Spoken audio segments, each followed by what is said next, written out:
Shalom, Chavarim. We continue our study with Matthew chapter 18. At that moment, the disciples drew near to Yeshua and said, "Who indeed is the greatest in the kingdom of heaven?" And Yeshua called a child and made him stand in their midst and said, "Truly I say to you that unless you change and become like children, you will not enter into the kingdom of heaven. He, therefore, who humbles himself like this child, he will be great in the kingdom of heaven. And he who receives one like this child in my name receives me." So footnote 168 says, "The burden of change is upon mankind to nurture the spiritual man according to the image of Elohim. But false religion puts the burden of change on heaven, demanding that heaven conform to man's religion. The carnal man seeks flaws in Torah and Mashiach to justify his own transgression." How many times do we do that? Continuing with verse 6. "And anyone who harms one of these little ones who believes in me, it would be better for him that the millstone of a donkey would be hung on his neck and he be sunk into the depths of the sea." Well, that's a harsh punishment. So don't harm the little ones. "Woe to the world because of offenses.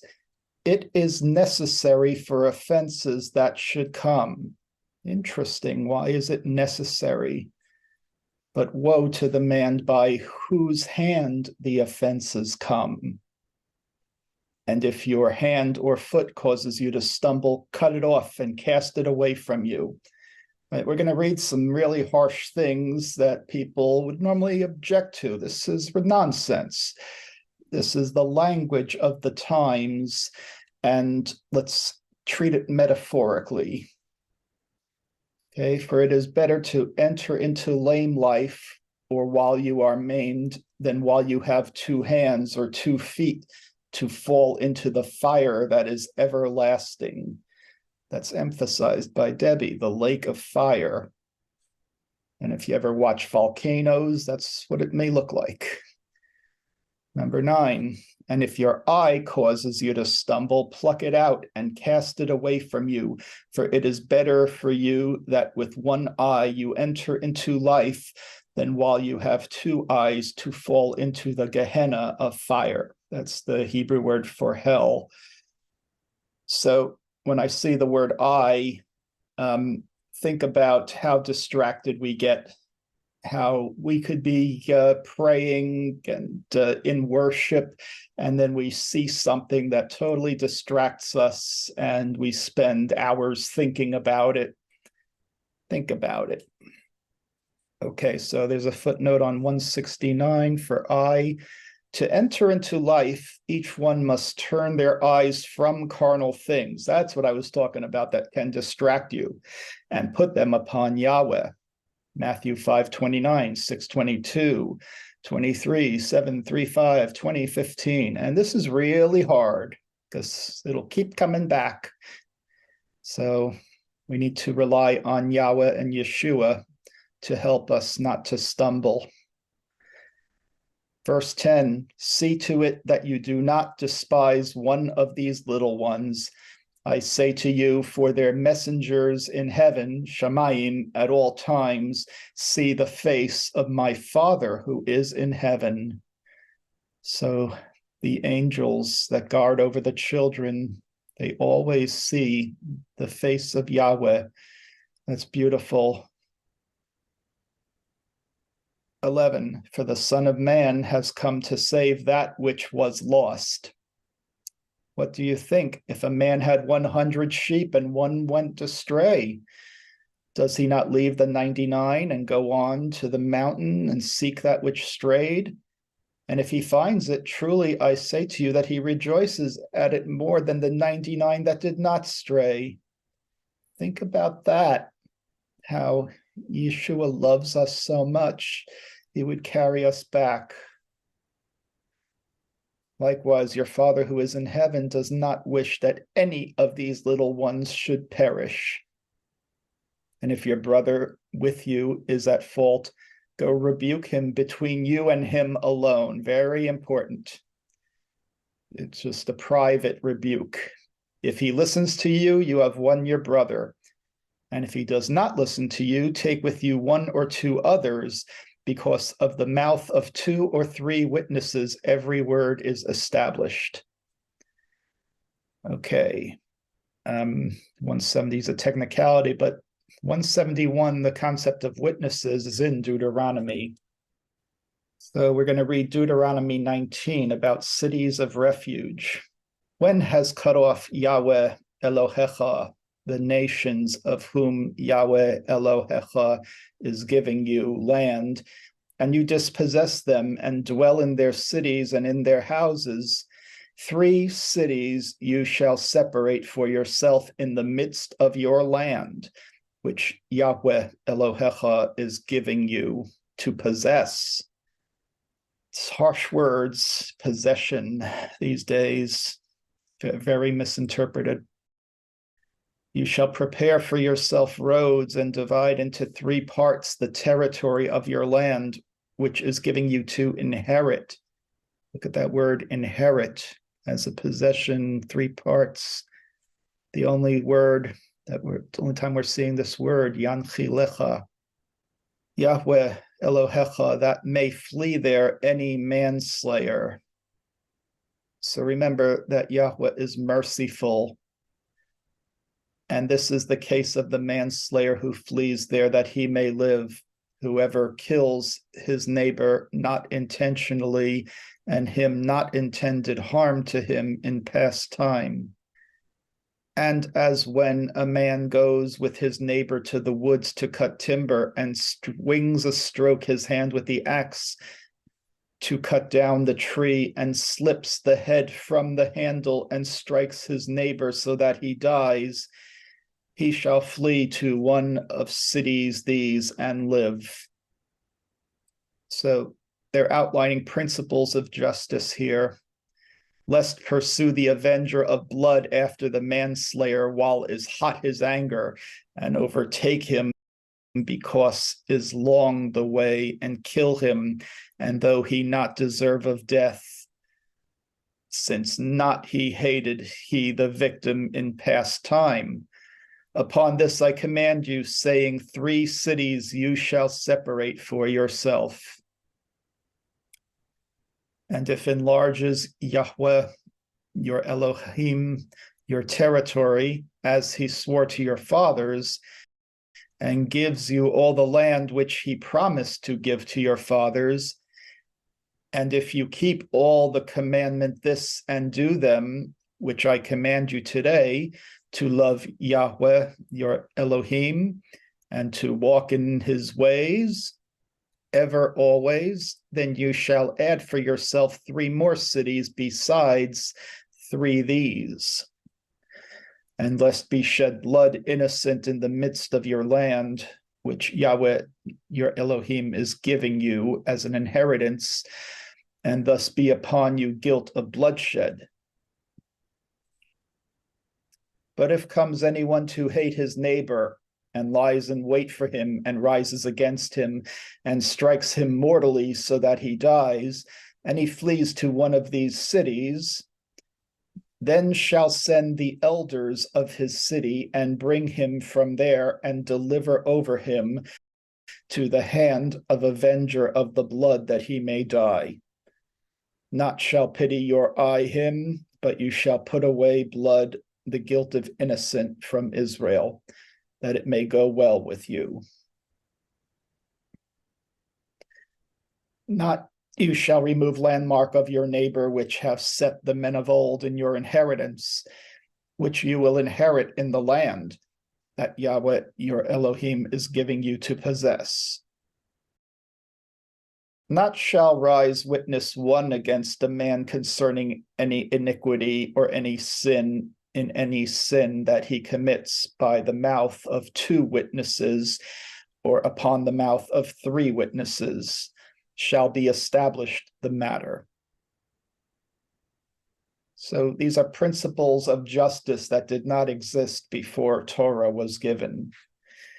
If rises a witness false against any man, and look at the word for false, if arises a witness false against any man to testify against him wrongdoing, then shall stand the two of the men whom between them is the controversy before Yahweh, before the priests and the judges who serve in days those, and shall make inquiry the judges careful, and if indeed the witness is false, a different word for false, false witness, falsely who has testified against his brother, then you shall do to him as he thought to have done to his brother.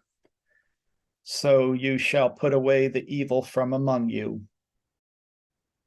And those who remain shall hear and fear, and not they shall commit hereafter again such thing evil this among you.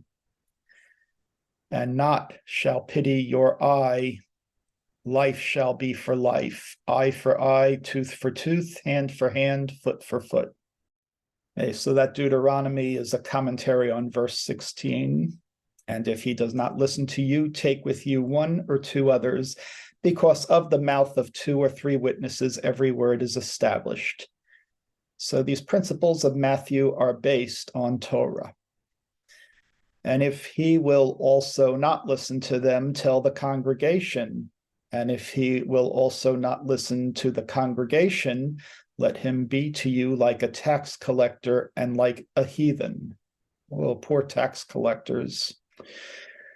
And truly I say to you that anything that you bind on earth will be bound in heaven, and whatever you loose on earth will be loosed in heaven. So the footnote here says to bind means to forbid, loose means to permit. So rereading that, anything that you forbid on earth will be forbidden in heaven, Shemaim, and whatever you permit on earth will be permitted in heaven, Shemaim. Again, I say to you that if two of you should agree on earth concerning every desire they might ask, they will have it from the presence of my Father who is in heaven, in the Shemaim. Wherefore 2 or 3 are assembled in my name, there I am also among them. So that's all it takes, 2 or 3. And that's what we pray. When there 2 or 3 are gathered in prayer, the Ruach HaKodesh can inspire us. Footnote 173 says a Torah principle for establishing a Beit Din from Bamidbar, or Numbers 35:30, Devarim, Deuteronomy 17:6, 19:15, requires that 2 or more parties petition Yahweh to obtain his judgment rather than following man's judgment. This is a legal requirement which ensures that the will of Yahweh is being sought and followed to bring perfect unity. See also 1 Corinthians 14:27 and 29, 2 Corinthians 13:1, 1 Timothy 5:19, Hebrews 10:28, and baked in appendix. So let's compare man's justice to Yahweh's justice. So using Torah, having 2 or more parties obtain the judgment directly from Yahweh, really searching their souls and asking Yahweh to inspire them with the correct judgment, how that contrasts with legal systems that are based on logic and precedent and very tricky to navigate. Verse 21.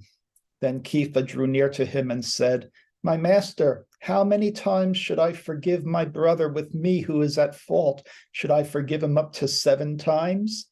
Yeshua said to him, I did not say to you up to 7 times, but rather up to 70 times 77.